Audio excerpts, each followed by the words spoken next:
In the name of Allah, the most beneficent and merciful, I welcome to all of you in my YouTube channel, Voice of Sociology. Today we are going to discussing the forces, the topic, the forces in the development of sociological theory.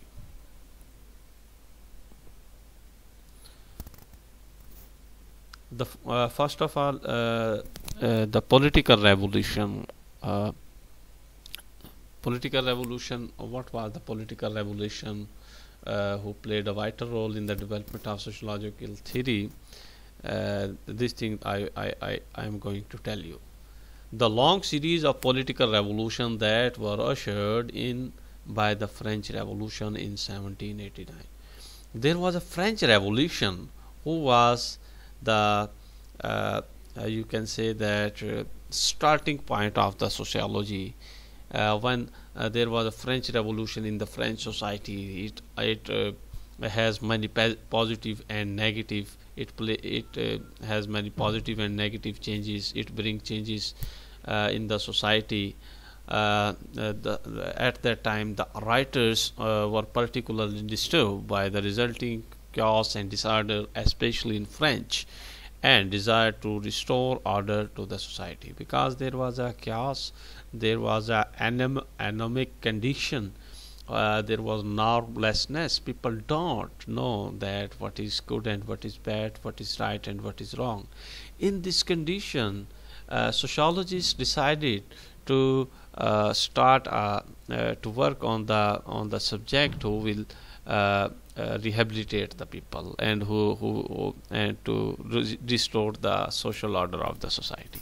Some of them wanted to return to the peaceful and relatively order days of the Middle Ages, whereas others thinkers recognized impossible. Yes, of course, among them some sociologists considered that uh, that the changes brought in the French society was not acceptable by the people, and the only solution is to go back in the Middle Ages. On the other hand, some sociologists consider that it is impossible to go back. The next one was the Industrial Revolution and the rise of capitalism.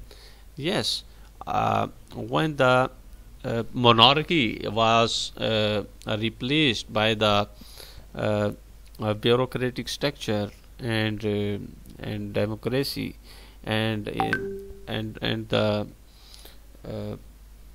you can say that the industrial class was the industry was emerged in the European societies.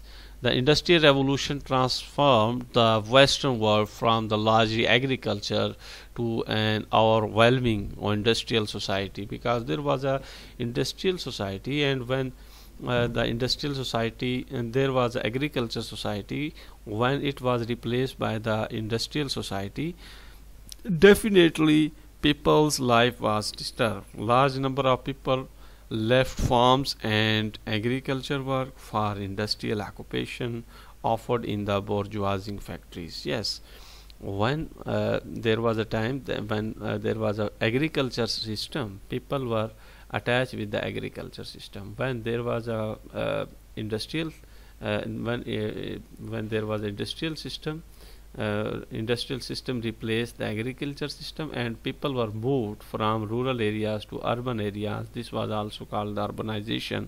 This urbanization also played a vital role for the development of the sociology. Large economic bureaucracies arose to provide to many services needed by industry and the emerging capitalist economy system. In this economy, the ideal was a free marketplace where the many products of an industrial system could be exchanged. Within this system, a few profited greatly, while the majority worked long hours for low wages. A reaction labor movement as well as to various radical movements was started against the industrial and capitalist system. Yes, of course, in the industrial system there were two classes, the bourgeoisie and the proletariat. Bourgeoisie were those who were the owner of the factories, and proletariat are those who were the workers of the factory. In this way, the bourgeoisie, the industrialists, always tried their level best to give low wages to the poor classes and the workers, whereas in which the worker class didn't fulfill their basic necessities of life, so they decided to protest against the capitalist system. The rise of socialism. Although some sociologists favor socialism as solution to industrial problems, most were personally and intellectually opposed to it. On one side, Karl Marx was an active supporter of overthrowing the capitalist system and its replacement by the socialist system.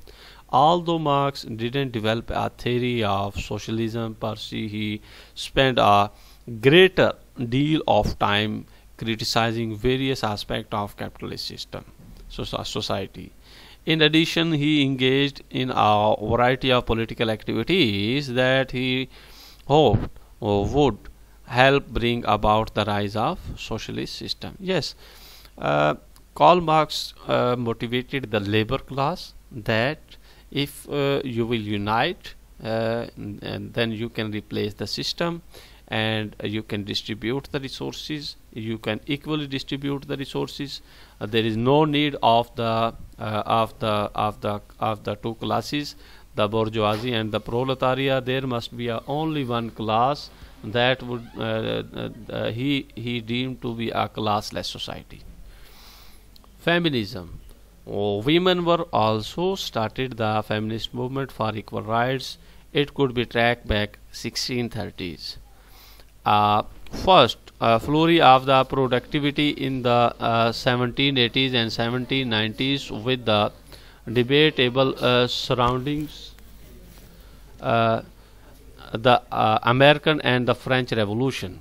A far more organized focused effort in the 1850s as part of the mobilization against slavery, for the political rights for the middle class, and the massive mobilization for women. So it was the starting point of the female rights, feminism. Females were started to their for the sake of their rights, and they started the different movements. The next was the urbanization. Yes, of course, due to the industrial system, people were moved from the rural areas to urban areas for the sake of their job and for the sake of improving their status.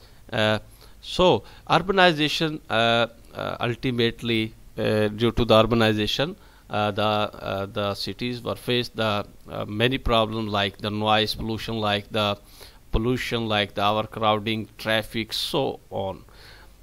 These were also the problems confronted by the people and compelled the sociologists to do something for the restoration of the order of the society. The next one, the religious change. Yes, of course, at that time there was two different groups. Some were in the favor of the industrial system, and some were on the against of the industrial system. Like Max Weber clear cut defined and explained that in the Christianity there was the Catholic and the Protestant. Motivated the accepted the changes of the modern era, whereas Catholic opposed. The growth of the science also in the 18th century was the era of the science and transformation of the knowledge, and they adhere the technology. Intellectual forces and the rise of sociological theory. Yes, intellectuals were always accepted the science and always opposed the traditional thinking. They were the scientific people, and believe on the observation and science and technology. The Enlightenment period was the period of the great thinkers, and they believe on the empiricism and believe on the observation. The conservative reaction was also the enlightened people also face the conservative reaction from and conservative people always oppose the enlightenment and the new mode of communication and new technology. Thank you very much.